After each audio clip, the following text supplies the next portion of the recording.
यमुनानगर कलयुगी बेटे ने पत्नी व बेटे के साथ मिलकर अपनी मां को उतारा मौत के घाट। गंगा स्नान के लिए ले जाने के बहाने देहरादून के विकास नगर में स्थित डालीपुर डैम के पास ले जाकर परने से गला घोंटकर हत्या की व शव को ठिकाने लगाने के लिए शव डालीपुर डैम से फेंका।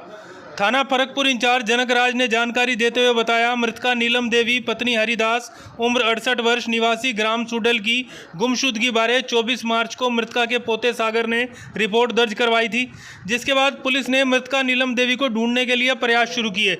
इसी दौरान गांव सुडल से मृतका के पड़ोसियों से जानकारी मिली कि मृतका नीलम देवी के घर के ताले तोड़कर सागर व उसकी मां सुमन घुसे व प्रॉपर्टी के कागजात ले गए। जिसके बाद पुलिस ने जांच का एंगल इन्हीं पर फिक्स किया तो सच की परतें खुलती चली गई। आरोपी मृतका नीलम का बेटा राकेश, जिसे मृतका ने बेदखल किया हुआ था, वह एक प्लॉट बेचकर भी बेटे को कुछ नहीं दिया। वह अब दूसरा प्लॉट भी बेचने जा रही थी, जिससे आरोपी राकेश को लगा उसे एक भी पैसा नहीं मिलेगा, तो उसने अपने बेटे सागर व पत्नी सुमन के साथ मिलकर अपनी ही मां को मारने की साजिश रची। जिसके बाद अपनी मां को गंगा स्नान करवाने के बहाने ले गया व मौत के घाट उतारकर देहरादून के डालीपुर डैम से फेंक दिया। वहीं देहरादून पुलिस के शव बरामद होने पर नीलम का अज्ञात लवारिस शव समझकर संस्कार भी कर दिया। एक बेटे के होते हुए मां लवारिस व बेटे पर ही मां का हत्या का आरोप यह रिश्तों को बेईमानी करने वाला हत्याकांड है, जिसमें पैसे के लालच में बेटे पर ही मां की हत्या का आरोप। वह इस जघन्य अपराध में उसकी पत्नी व 20 वर्षीय बेटा भी बराबर का हिस्सेदार। बहरहाल पुलिस ने इन आरोपियों को गिरफ्तार कर लिया है, जिन्होंने जुर्म भी कबूल कर लिया है। वह इस हत्याकांड की गुत्थी भी सुलझा ली गई है व आगामी जांच जारी है। हमने इस पूरे मामले पर बात की थाना फरकपुर इंचार्ज जनक राज से, सुने उनका क्या कहना है। एक अपना दिनांक 2 मार्च 2024 को मृतका है अपना नीलम देवी, 68 साल इसकी उम्र है।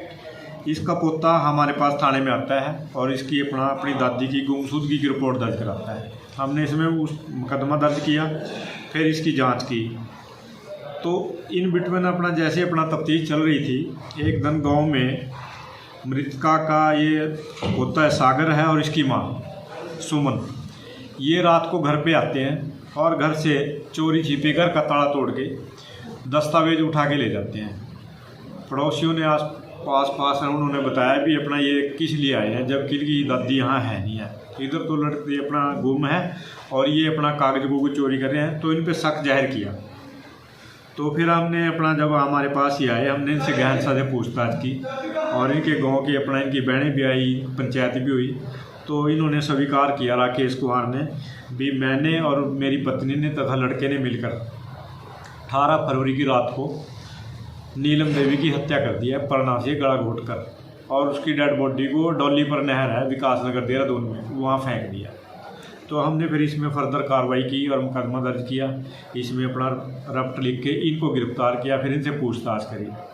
तो इन्होंने स्वीकार कर लिया है भी हमने उसकी हत्या कर दी है और इस संबंध में हम माननीय अदालत से आरोपियों पर रिमांड लेंगे और उसमें पूछताछ करेंगे और जिस जगह इसकी हत्या की है उस जगह की निशानदेही करेंगे। सर, तो क्या स्टोरी निकल के आई, कैसे ये अपनी मां को लेकर गए या हत्या यहीं कर दी इन्होंने?